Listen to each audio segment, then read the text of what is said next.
Yes, people, what's happening? And welcome to the Frankie Allen podcast. Frank, how are you doing today?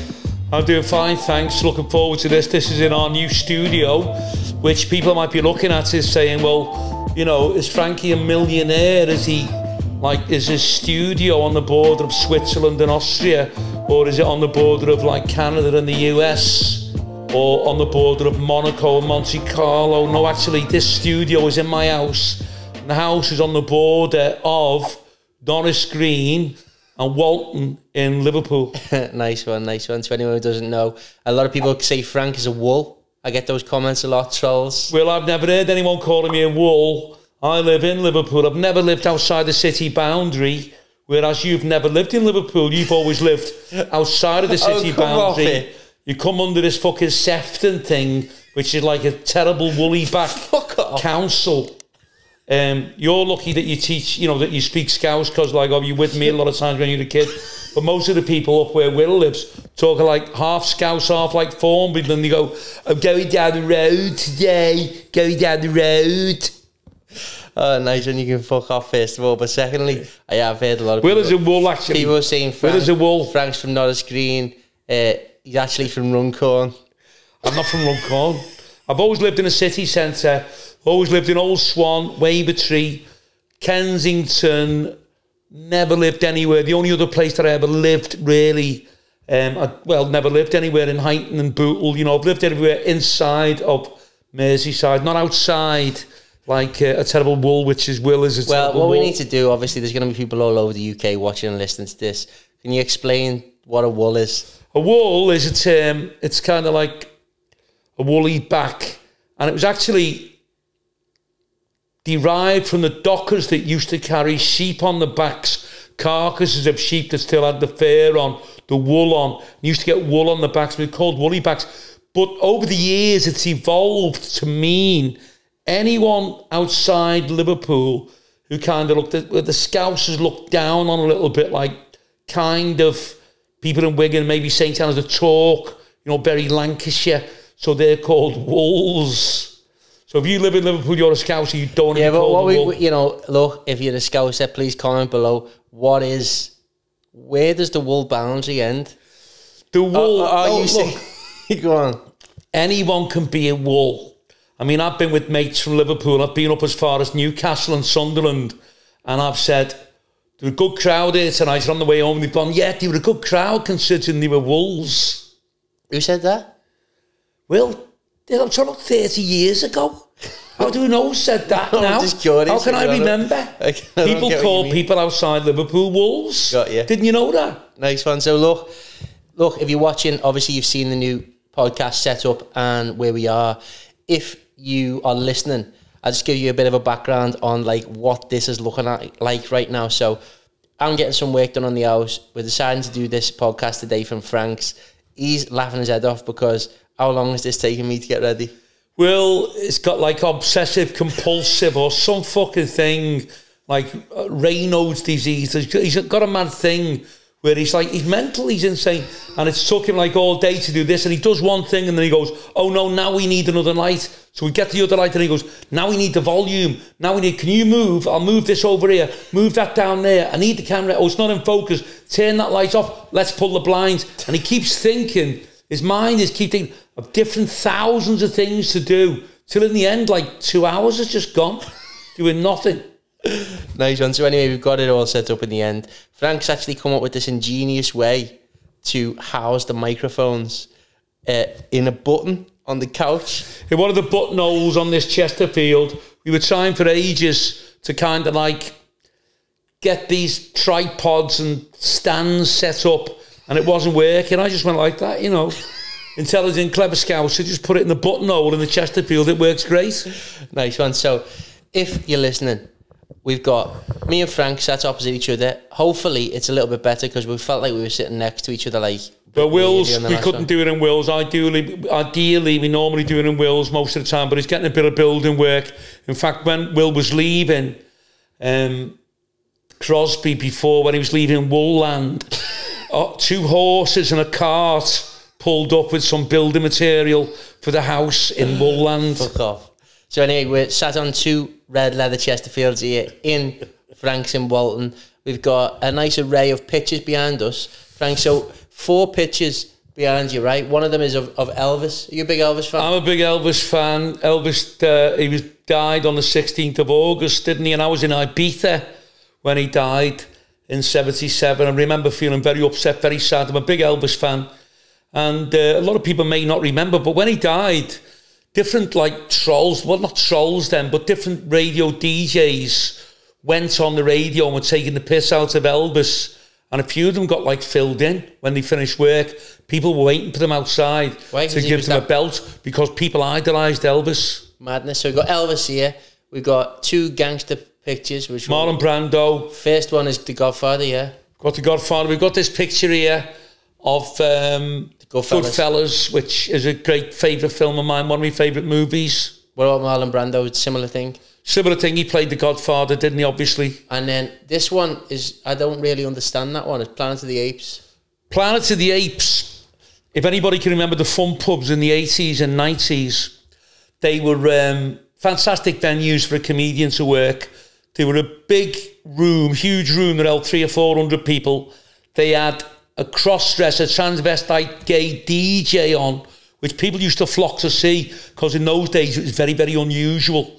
And they'd have all the makeup on. People would be staring at them. They couldn't believe, anyone at the time was doing that, whereas it's very common nowadays. So you had the DJ, who was normally like a cross-dresser gay DJ, used to attract people in. You'd have dancers on the bar, girl dancers, strippers. You'd have male dancers on the bar. They used to play this kind of crazy music, kind of Sinita, Macho Man, and they were the first people at fun pubs to play the Village People, YMCA, which was all kind of disco gay music. Yeah. That's where it all evolved from. Came from Studio 54 in New York.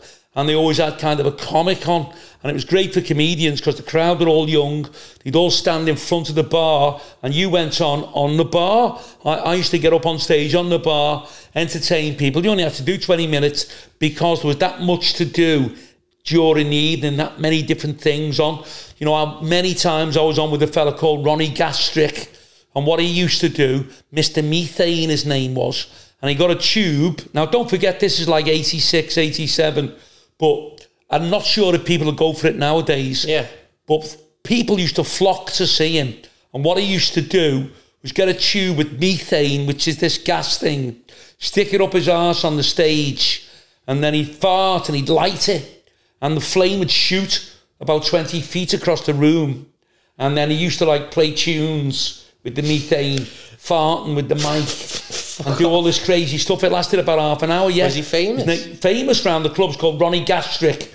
Now, he was very good and he was very kind of popular on the clubs in those days. I might be looking too much into this like I usually do, but is his name Ronnie Gastrick as though gas trick? As though he was doing a gas trick. Oh, okay, yeah. And his real name, or the name he used, was Mr. Methane. Yeah. Then he had a fella called, what was the guy's name? Hunter. I think it was from Yorkshire. I think it was Ronnie Hunter. And what his act was, I think he's still going now. He used to come in to the club, into the fun pub in a coffin. He'd be in this coffin and he'd get 4 lads used to work with him. They'd carry him in. It was a horror story and like a horror show, Hunter's horror show. And what he used to do, believe it or not, he had this fucking snake, this horrible snake, like a cobra or something, this huge snake. Real one? Yeah, real one. And he had it in the coffin. Now he'd get out the coffin, all this music was on. He'd walk over to a young girl or a lad, pick them up, throw them in the coffin with the snake in, put the lid on the coffin and sit on it for about 5 minutes. Fuck off. And then when he take the coffin out, the girl jumped out actually screaming her fucking head off and running around the room. And, that was kind of what they thought was entertaining at the time. Was that someone out of the crowd? I don't think, someone out of the crowd, a random person. Don't think they'd get away with it now. There'd be a lot of trouble over that. They'd get sued. I don't think they'd get away with someone putting a fucking tube up his ass in the middle of You wouldn't get away with it now. Don't forget this was in the 80s. Yeah. So it was a lot more kind of relaxed. You could say anything you wanted to. You could do anything you wanted to. So tell us great. about this Planet of the Apes thing. The Planet of the Apes. I was in a place in Colchester, which is near Warrington, and it was called, the club was called Rakes in Culcheth, Rakes, and it was a fun pub. I'd done it many times. Now, on the walls, they had all these pictures that I've got here of comics, you know, like science fiction comics, Planet of the Apes. They're all comics. And if we're looking around the room on here, looking around the room, there's one here over Marble, the Incredible Hulk. So they were all over the room, and the guy that was running the place at the time, he was redecorating and he was getting rid of all these pictures, and I thought they were fucking great, and I still liked them. So I asked him, could I buy them off him? So I bought them off him, and I put them up here. So this one here, Planet of the Apes, I got that in 87. So what's that? It's like 35 years, isn't it? 35 years. 33 years 33 years ago. So I like it. You know, it's kind of like dead show businessy. I've got all around... You can't really we'll have see. to do a house tour one day. Do a house tour all around the room here. We've got a picture here of all the top boxers in the world. A collage. Muhammad Ali, Kenny Norton, Joe Frazier, all the world champs. Marvin Hagler, different weights of boxers. Roberto Duran, Tim Witherspoon, who's a good mate of ours. Over here, I've got a picture with me and my mate Jimmy Price, Commonwealth gold champion, world champion boxer.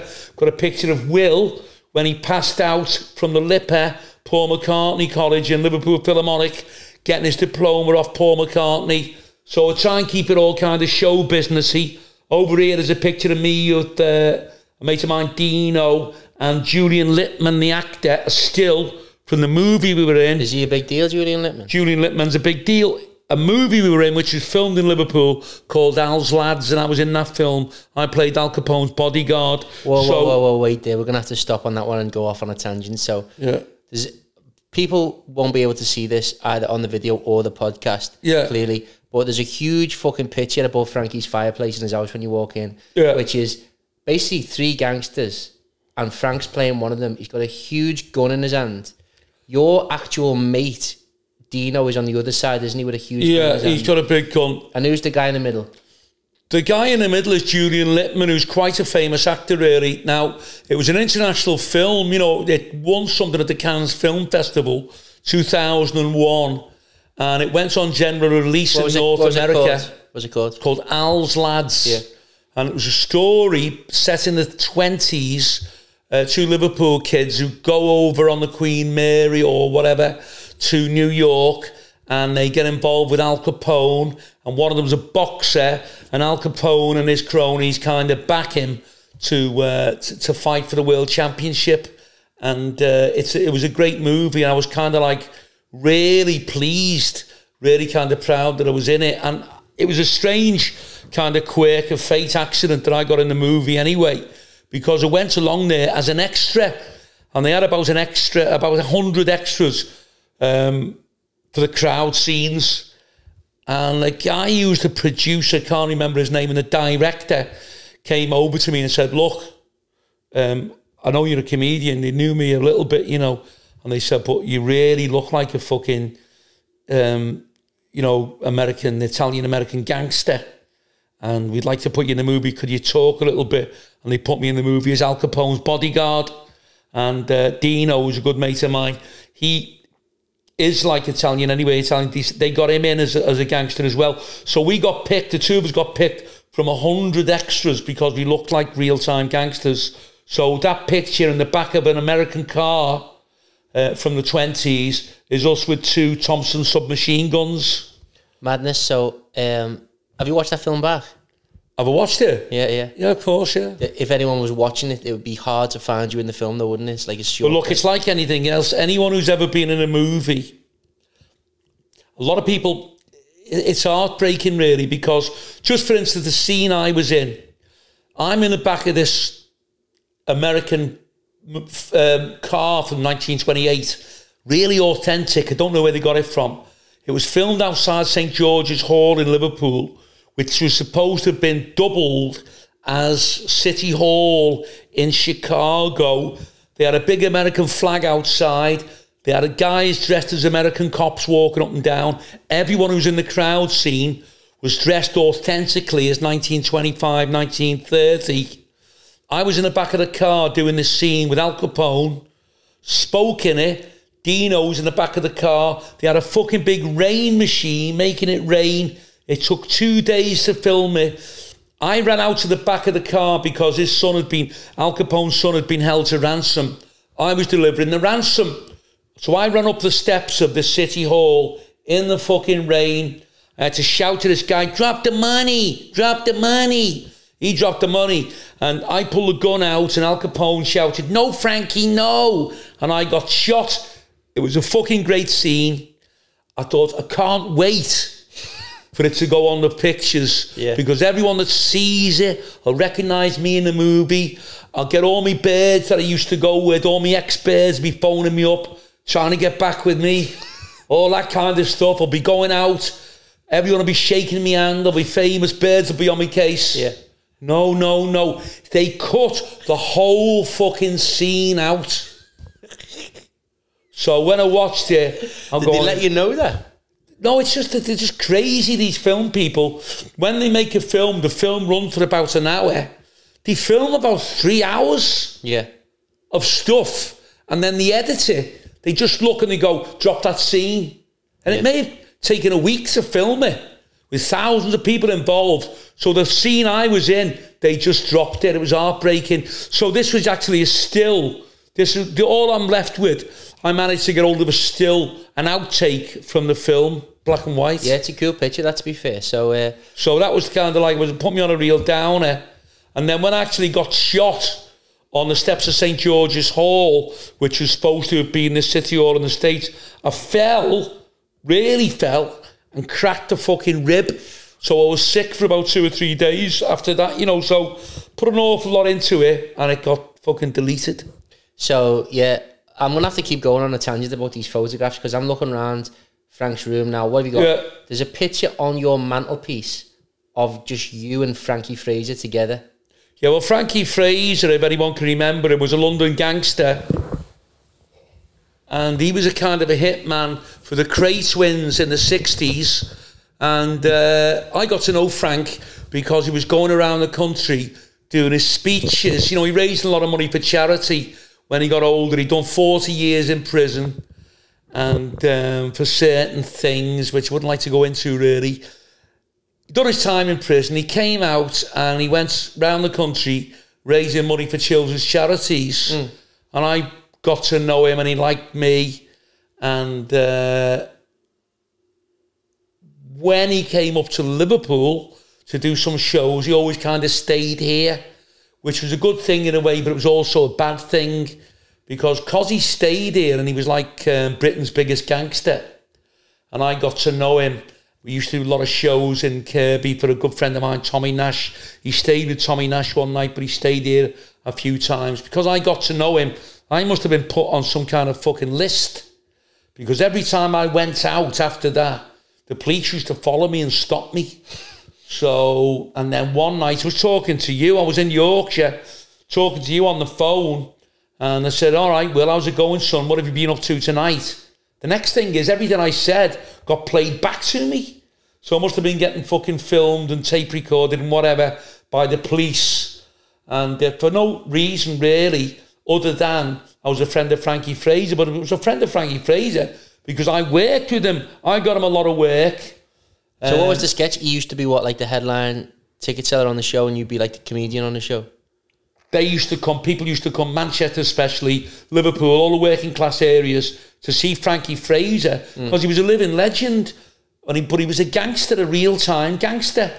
And some of his stories about the robberies that he'd done and things were dead funny. But I knew him only because I worked with him. When he finished doing his spot, I went on after Frankie Fraser and told some stories, some gags. So I got to know him that way. And because I got to know him that way, sometimes he'd say, I'm going to Liverpool. And he was staying in a fucking hotel. And I'd say, Frank, don't stay in a hotel, stay with me. So he stayed with me. And he was a good lad, you know. He was quiet and he was old then. He was 70 odd then. But I think he was under surveillance because in 1991 he got shot in the head, and he always claims it was the police that shot him and all that. So a lot of stuff was going on. But from my point of view, you know, I wasn't bringing him here to fucking bump someone off. I was working with him. Yeah. So he just stayed with me, and I took him as I found him, which was just took him as a good lad. What was he like? All right. He's a great guy, and the only thing is a bit unnerving. He didn't sleep because he'd been locked up for 40 years. Yeah. He used to walk round all night. And so I'd be in one bedroom, he was in the other, and I was trying to get to sleep, but you could hear him kind of walking round. Didn't sleep at all? He didn't sleep at all, no. Fucking hell. So yeah, right, that's us done on the Frank's house stuff. We will put a whole house tour out if Frank's We've up got for to, it. because there's loads of stuff in here. I mean, every picture has got a massive story behind it. There's a story of me and you in a gig.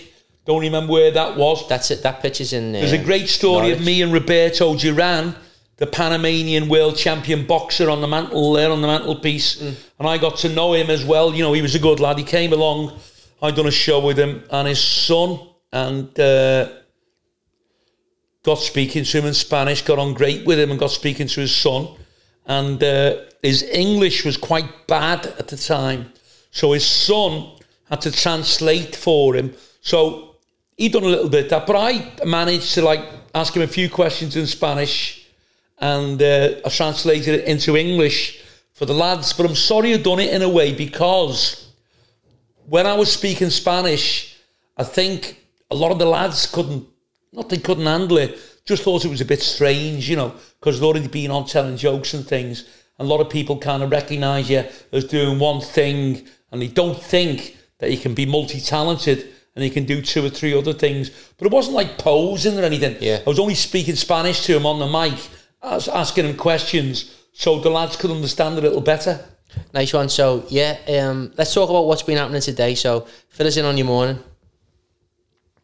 I haven't had a good morning, really, because I didn't have a good sleep last night. I've had problems with my prostate gland. Any of the guys out there over 40, you can get like a swollen prostate gland when you get older.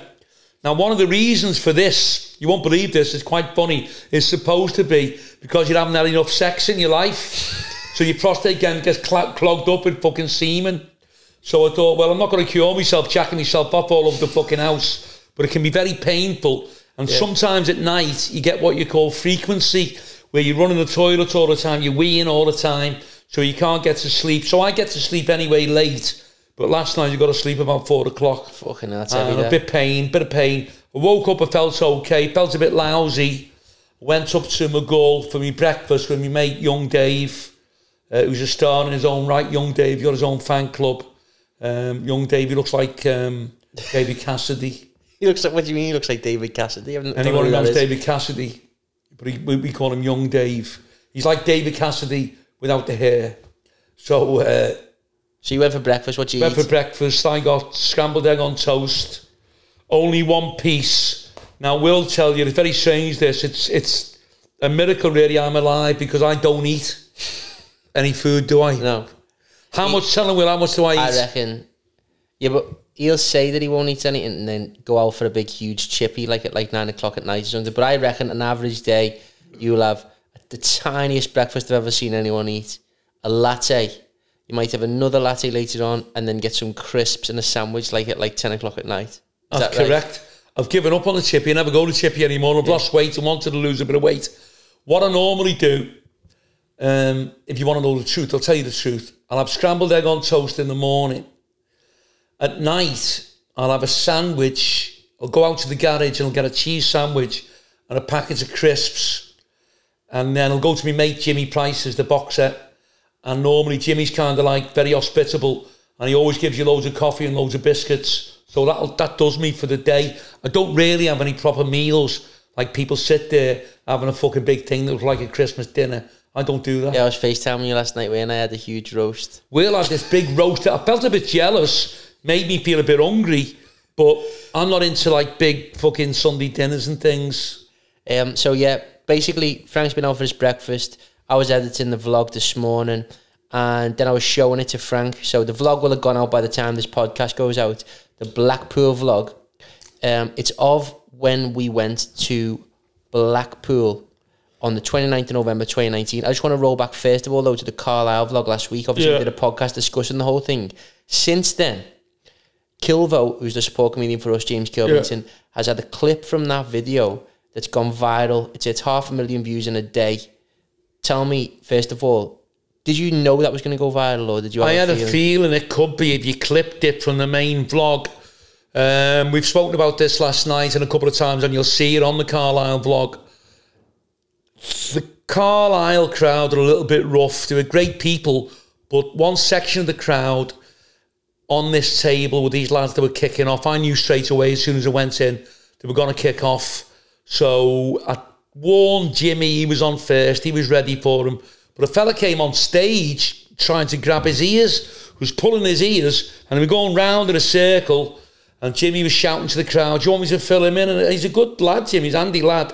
He's an ex-boxer, great boxer, and he was going to chin this fella, going to knock him out. So the way it was, the tension, and it turned out it was funny in the end, it kind of like became very watchable and very addictive. Why do you think people, why do you think it's being shared so much? Why do you think people are commenting? It's being shared so much. It's like why my original video went viral. These days, people want to see things which are on the verge of kind of kicking off into a fight or into trouble. If you just stand there with a mic telling gags, there's thousands of comedians are doing that. So you're not really getting people's adrenaline going. You're not getting them interested to the extent where they go, well, what's going to happen now? Yeah. What happens now? What happens now? But luckily enough, on all my shows, if it's not me that's kind of like on the brink of having a fight with the crowd, it's Jimmy Kilvo. Because of the material I do, because I pick on people, and Jimmy's the same, he's savaging people the same as me. So if you get someone that's had a line of coke, or they're just a narc anyway, they may very well kick off. And although it's dangerous, it could end up in blood and guts everywhere.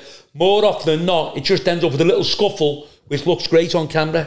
Yeah, so 500,000 views already in, I think it was a day, put the video out. Unbelievable. Unbelievable. And next vlog, Blackpool vlog, will have already gone out by the time this podcast released. So big thanks to anyone who's watched that. If you haven't watched it, it's going to be on YouTube, it's going to be on Facebook, it's going to be on every platform right now. Let's run back to the actual vlog that we've just watched, the event itself. Tell us what you thought of it when you watched it back. You've watched it once, first time. I thought it was great, really, and it's a strange thing, you know. People, I've got a mate called George. He's our driver. He's your mate as well. He takes us down to down south in his van when we do long runs, and he's a great lad and everything. We had a laugh with him on the Norwich vlog when we went into Greg's, which is another story in Luton.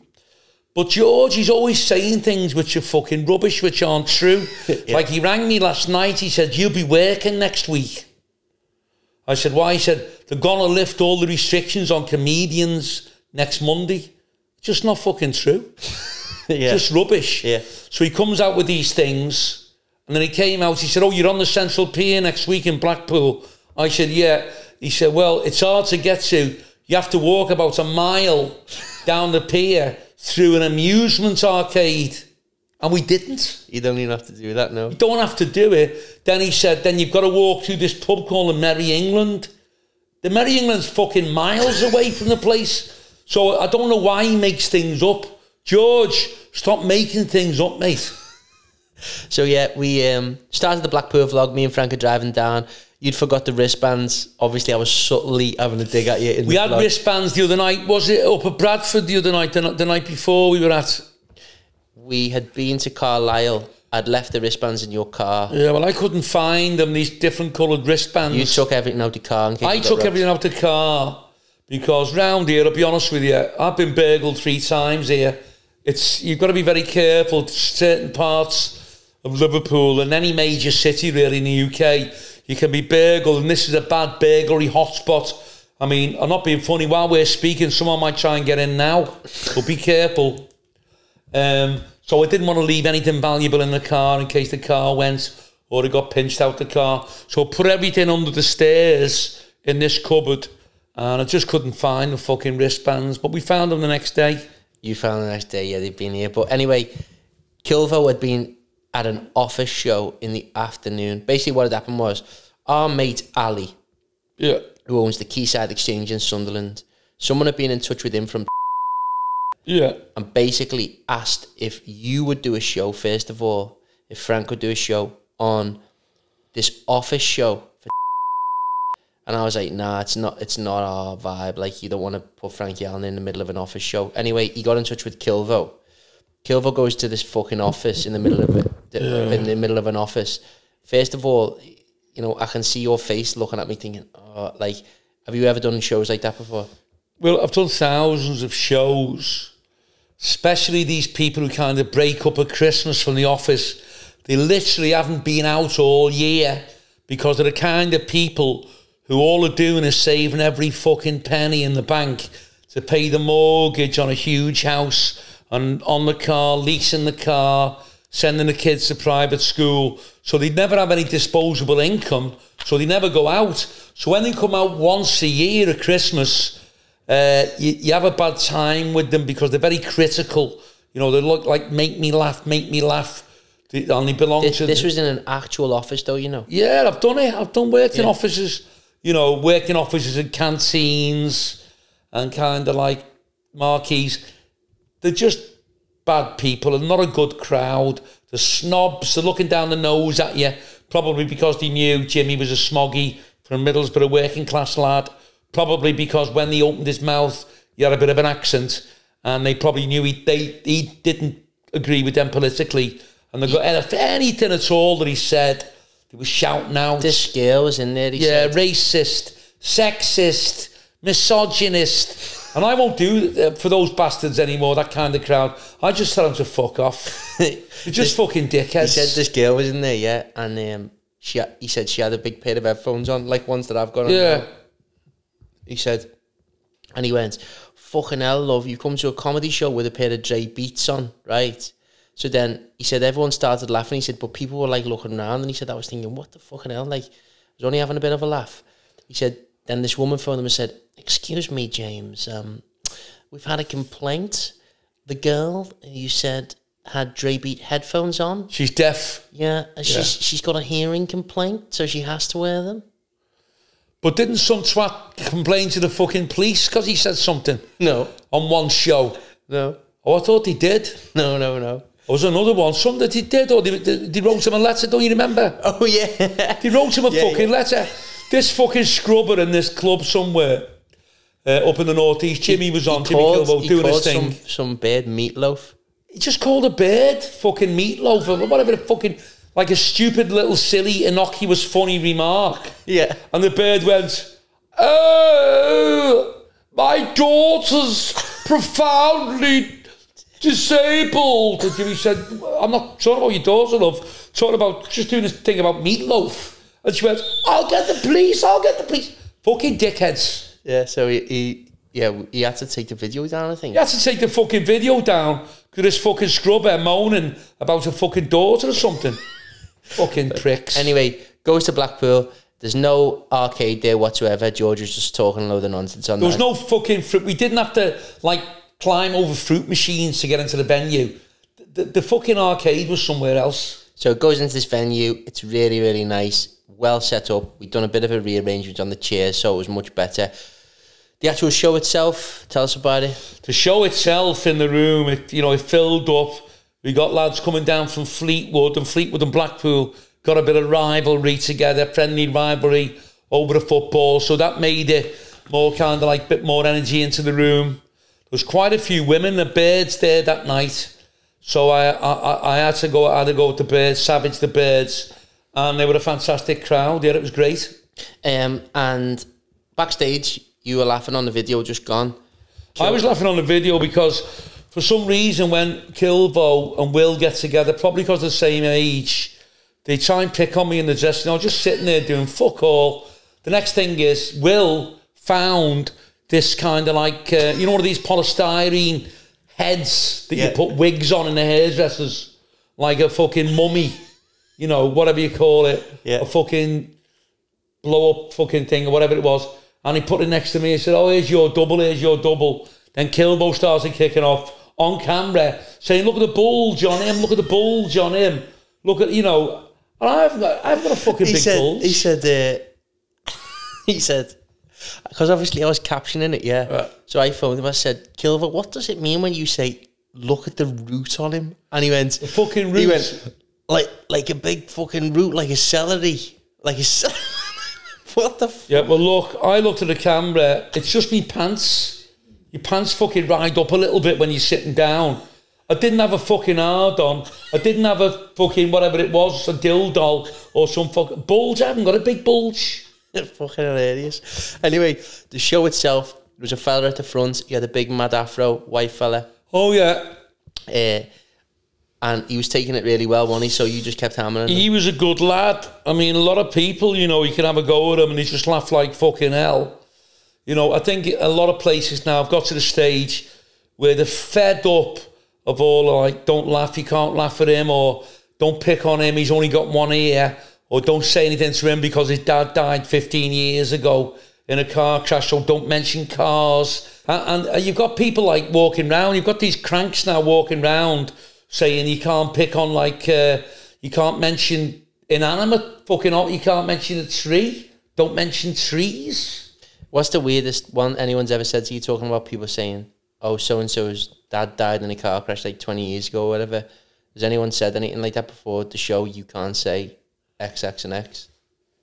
Yeah, well, I've had loads of that. You know, I've had loads of people. I've had this fucking woman in Manchester.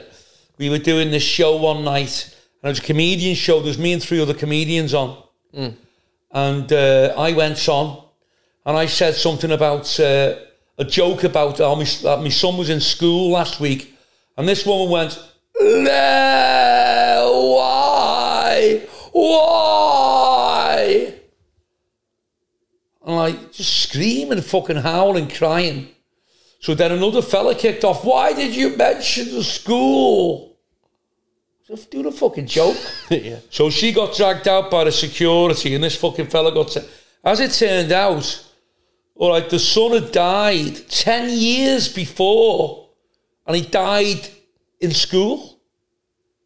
What the fuck has that got to do with me? So this fucking, why did he mention the school?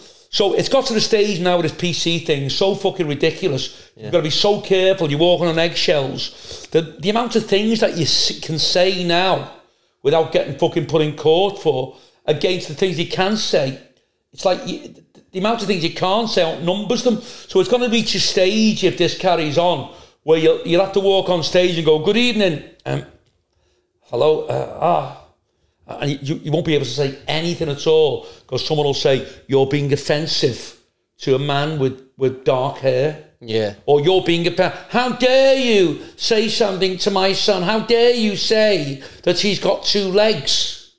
Yeah, it's just when there's this is offensive to people who've got 3 legs. It's just fucking ridiculous. And the sooner we get back to the way it used to be, where you can go on stage, just have a laugh, no one takes offence, the better. But people want that now. We're going all over the UK. People want to be picked on. They think it's funny. I picked on this bird in Stoke. I walked out and I said, fucking hell, look at this ugly bird. You're fucking ugly, aren't you? She was crying, laughing. Yeah. Just a fucking laugh. Mm. So anyway, show was brilliant. Vlog turns out brilliant in the end. Kilvo shut off. We actually invited Ian Gibbo backstage, who's a big fan of yours. Ian Gibbo's a big fan. He came backstage with his missus. He's a good lad. And you get a lot of that, don't you, really diehard fans? You get diehard fans for some reason. We've got quite a lot of them. People who just think you're the bee's knees and really see where you're coming from and appreciate the style of comedy that you're doing and you're trying to do. Nice one. So ended up as a really good vlog. Go check it out if you haven't already. And really, really good. Like, I mean, the comments, the shares, the engagement, everything that we've been getting lately, the videos are just flying. But what I wanted to ask you about is we've been getting loads of trolls. Trolls? You just took the words out my mouth. Go on. Will Cranny here, my son, my manager, my mentor, advisor, whatever you want to call him. Go on. And he's very funny when we do the lives, when we do the podcasts. Most people comment, and people have said to me off stage and off camera, you know, people I meet, your lad's brilliant, he's dead funny, and he's handsome kid, all the girls are after, all this stuff, you know, they put him on a pedestal, and he's dead popular. But now we've got like trolls coming on. This guy came on and said, why are you on this fucking video with your dad? You're a talentless twat. Yeah, you said... anyway, basically what we were trying to say was, look, it's very obvious that Frank's polarising. Like, you know, that's why he's got such a diehard fan base, and that's why he's got as many fans as he has. I'm not very polarising. I'm quite like, you know... Will's very diplomatic. Quite you know, chilled. You're not going to get fucking, you know, the Literary and Debating Society from Oxford University coming to see me. But people get an idea of you just because you're a bit loud, you pick on people. The PC thing fucking ate you because they want you to be walking around like cowed down. What can I say today? Can you give me permission to say something? Yeah. But Will's very diplomatic. He doesn't kind of walk a tightrope. He's just himself, and he's a laugh. He's a good laugh. He's a great lad. So to people to pick on him, it's just off the wall. Yeah, but I think that's a testament to what we've grown. Do you know what I mean? It's like, that's why I was laughing yesterday. I was like, if people are starting to troll me now, that means that like, we must be making it big and getting famous. Yeah. If people are picking on, and then I mean, people pick on me. I savage people. Yeah. I call people who were in the crowd. Yeah. So I deserve people to have a go at me back, and I relish it. Yeah. I want people to echo me. I love it. I want people to kick off in the crowd, saying, "I'll fucking do you in." I love. The more people can echo me, the better. Yeah. The more people that control me, the better. But I don't get it. Nobody trolls me. I've had nobody, Frankie, or like you're over the top. Nah, you've had loads of trolls. Have I? I just banned them all. Yeah. But you haven't told me. I've got to. You know why? Because we're going to do I thought we'd do a podcast on it. Yeah, I'll tell you what we'll do now. Why don't we read some of them out? This is true. This isn't a setup. I never knew anyone had trolled me. Yeah, do you want me to read some out? Go on, give me 2 secs. We'll just pause this podcast for a second. But we don't have to pause, and I can carry on talking if you want. Go on. Yeah, I mean, I'm very sensitive. I never thought I had any more trolls who were like stalking me on my case and trying to give me a bit of stick. I wouldn't say they were trolls. They're more just like, they're just whoppers that... They comment like weird stuff. Yeah, look, I'll just read you some out. Go on. There's 44 that I've got here. Fucking, I'll go on. Right, okay. No, I never knew this. Okay, let's read some of these out. First of all, this is from a guy called Ollie O'Neill. He says, "You're the most horrible thing I've seen and heard in years. English prick. Hard man with a mic. Get cancer, you prick." What? Yeah. English prick? Yeah. Where's he from? I don't know. Let's see what else we got. English fucking prick. It's mad that, isn't it? Yeah. This is from Neocolis Papacosta. "Yeah, I was hoping to hear some jokes in this, but it was just a lot of very mild insults to the audience. Probably outrageous and hilarious if you were born in 1939. I don't even know what that means. Yeah, it's just... It's I was told to say I'm dated kind of thing, yeah. Oh, this is class. Somebody said, "What a prick. Sounds like canned laughter." Oh, fuck off. What a dickhead. This is the best. I love this one. "When does the comedian come on?" Well, that when does the comedian remark come on has been shouted thousands of times. You always shout it in Liverpool. "Not funny, pure rubbish comic, cheap, low-life rubbish, a £1 comic." He's hilarious. "Has no cunt ever said." Grim. What the fuck anymore? I'm trying to find funny ones because they're all just rubbish, aren't they? It's like he's still waiting for 1980. Fuck's sake. Yeah. What else we got here? "About as funny as a kidney infection. The only joke is on him."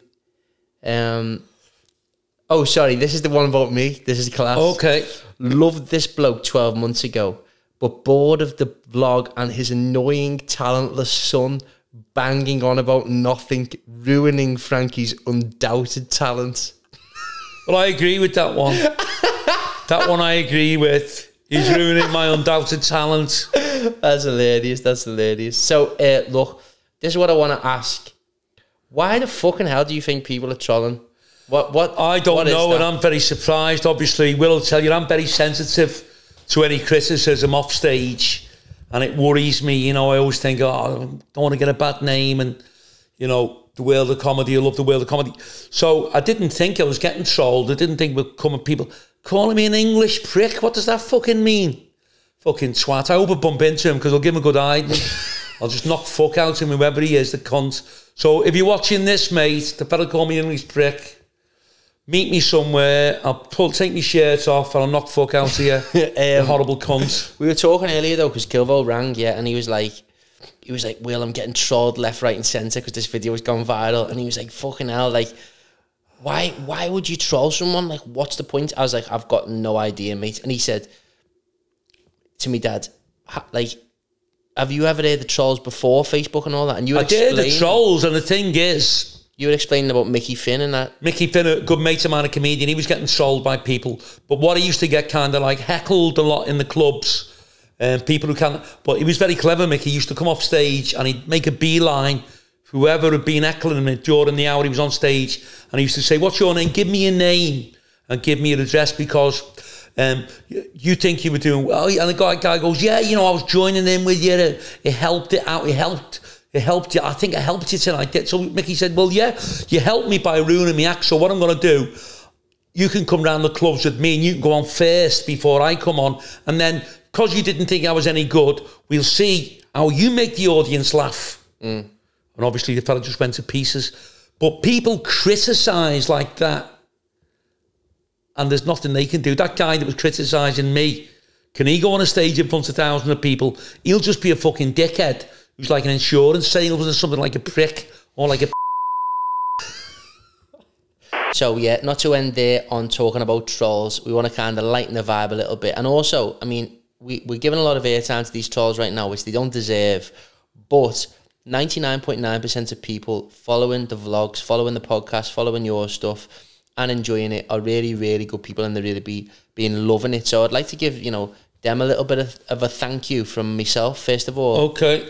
And what I was curious to ask you was, obviously, this coronavirus situation, if you weren't in a position where you had a fan base and you were able to put out live videos and stuff like that, you kind of would have been in a much worse mental state than you are now, I suppose. Is that right? Well, yeah, I mean, I love entertaining, and obviously we can't entertain, we can't go on stage at the moment the way things are. So I've got an audience when we do the live broadcasts, when we do the podcasts. I can look forward to kind of getting in the studio kind of thing and speaking on the mic and letting people hear my voice and, you know, tell a couple of gags, be funny. But generally, it doesn't matter if you're telling a gag or you're being serious. People are listening to me, and I'm still entertaining. You're entertaining them. We've got a great kind of double act together. So it's fantastic. And it's really kind of stopped me. It's kept me sane, really. It's stopped me going out to my fucking head, you know, because it is a lot of people out there, maybe like me, people who are kind of very, very easily bored. A lot of people don't mind. You can just watch the TV and read a few magazines, get through the day. But I find it very hard. This is what we're always laughing because getting through the day, because I just don't know what the fuck to do. We're total opposites in that way. I could not be bored. Even if I was like on a desert island, I wouldn't be bored. But you get bored easily, don't you? I get bored. I need things to do. I need people to speak to. And when there's just absolutely nothing to do except watch the fucking weather on the news, you know, it's fucking horrible. So when we were working 2-3 nights a week, and as I've said before, we're travelling down to gigs, going the day before, staying in hotels, getting your suit out to the cleaners, cleaning your car, putting petrol in your car.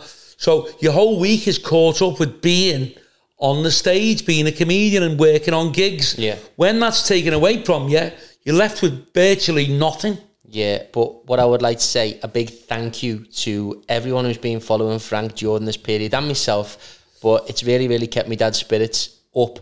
And, you know, to be honest with you, because we live such different lives and you are really, really invested in the stage business, it's kind of like, as you said, it's really, really kept you going. And we've had loads of lovely comments, haven't we, from people saying... We've had a lot of good comments from people. I think people appreciate that we're trying to kind of like, even though it's against all odds, you know, we're still trying to entertain people when we're not making any money, we're not getting paid for doing it, we're not kind of like getting any accolades from anybody, we're not getting the government saying, oh, that, we're just doing it because we know there's people out there in the same boat as us, people who are fed up, and the live broadcasts we've been doing have been fantastic. People really look forward to the hour. We used to do it 3 times a week. Now we're doing it once a week. To the time that they spend talking to us. And some people have come on, like, it's heartbreaking. One guy came on saying I was very, very depressed during the lockdown. I was thinking of taking my own life. I've had a few mental problems. But speaking to you and seeing the funny side of things with you and Will has really cheered me up no end. And I've gone a bit more kind of optimistic about things. So if we think we're helping people in any way, that'll give me kind of job satisfaction. Yeah, 100%. But obviously from our angle, I mean, I say this to you all the time, but like on the Blackpool vlog, it was quite kind of like obvious. You were sat there after the show, everyone was pure applauding, there was like standing ovation, all the rest of it, and you were sat in the back, and I said, has it sunk in yet? And this is like, what, like 2 years on? And you're like, nah, not really. Like, I can't believe people are buying tickets, this all feels a bit weird. Yeah, you know what I'm like, it still hasn't sank in. I mean, to be honest with you, most days when I go out, like last week, there was 4 days on the run, people were coming after me in cars, beeping the horn, shouting, Frankie, I told you Saturday night when I went to pick you up, he was out in town with his girlfriend, picked him up about 1 o'clock, whatever it was in the morning, and there's a van went past, all these lads are hanging out shouting, go on Frankie, go ahead Frankie lad, all that, you know. So it takes a bit of getting used to. I'm still not used to it, it's just strange. Yeah. So, right, tell everyone about what your week's consisting of this week. And basically, this is how and this is a good, people, you want to watch this because this is a good kind of, good, you could take this on board, it might improve your situation during the lockdown. Just, so basically this is it. Monday, which was yesterday, I done fuck all. Today, I will be doing fuck all. Fuck all on Wednesday, Thursday or Friday. On Saturday, I will be doing fuck all. And just for a change, on Sunday, I will be doing fuck all. Nice one. So obviously, I just want to get back to work. There you go. So, I mean, and a lot of people actually on the Facebook have been saying that they want to play me on FIFA because they're bored out of their mind. So if you want to play me on FIFA, my username will be in the description, but it's Will Cranny, WILLCRANNY. You can get me on Instagram or whatever you want. Send me a message. I'll play you on FIFA. And they've been saying, because I will never go on with them, Willie, they're always saying, Frank. They're always moaning, saying, Will, you promised you'd come on FIFA last week and play me. You still won't play me. I think some of them have been a bit kind of like taking it to heart, saying you're trying to be big time because you're on the podcast, but it's not like that at all. It's just I think you've been a bit busy, haven't you? Really? Yeah. But I've got a bit of spare time this week, so if anyone wants to play me on FIFA, get me on the social media or whatever, and let's have a game. So, Frank, tell us what's happening. When are you dying to get back to work? I'm dying to get back to work. If we don't get back to work soon, I'll die because I'm just fucking fed up. All my money's going to run out soon. I'll end up in the car wash, washing cars. I mean, it's getting beyond the fucking joke where we thought it was going to last 2 months, 3 months, 4 months. Everyone's gone back to work now except fucking singers and comedians. So I've no idea why they've got a kind of like a grudge against comedians and singers. They're saying something about projectile spittle and no, we're miles away from a crowd. Even in a pub, you're like 10 yards away from a crowd of people. So and you've got the mic in front of you, which is like taking some of you kind of like, if you've got the virus, it's just ridiculous. We just want to get back to work. And I know there's a few campaigns going at the moment on behalf of actors and drama students, whatever, people, comedians and singers and groups. We want to get back to work. I mean, I went out, my mate's got a club up in Aintree, the Oldie, Stevie Hughes, good lad. He's a great entertainer himself, fantastic singer. And went to his club, not allowed to have music on. I mean, it's fucking strange. How can music, like a DJ, or how can you have like a record on? How is that causing a virus? Well, basically what they're saying is people will be closer to each other because they'll have to talk at close proximity due to the fact that the music will be loud. Is that what they're saying? Yeah. Well, keep the fucking music on, like, low down. Yeah, you're allowed to do that. Like, you're allowed to do that? I think you're allowed to play music. Like music? Very lowly. It's just getting to the stage, it's ridiculous. And I just want it all to... I mean, I thought, well, a couple of months off, that'll be great, you'd be able to kind of like go on holiday, relax. Little did I know you wouldn't be able to fly, relax a little bit, get yourself together, do a bit of work on your house. but it's just gone on and on. We haven't worked since March. It's nearly fucking August. It's just getting ridiculous. So if you're watching this, Boris, get us back to work, mate.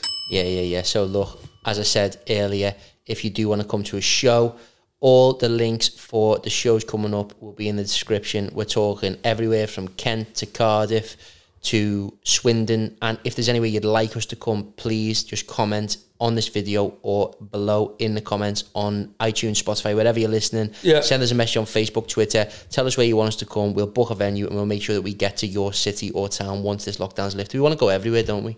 We want to go everywhere and anywhere, and hopefully once the lockdown's lifted, there may be a bit of a surge in bookings. People want to see the show.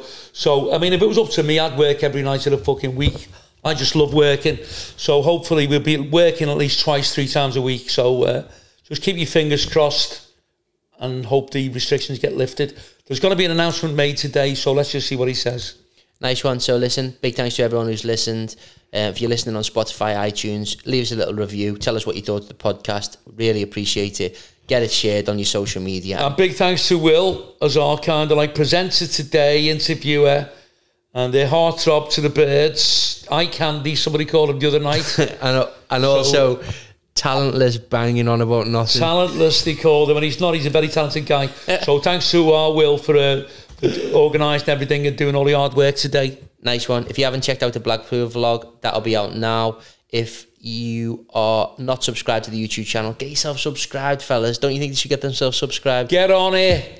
Get subscribed, click that button and help us out. Come on, all the support sent our way is really, really appreciated. But big thank you to everyone who's listening, to everyone who is watching. All the best. We'll see you soon. Thank you.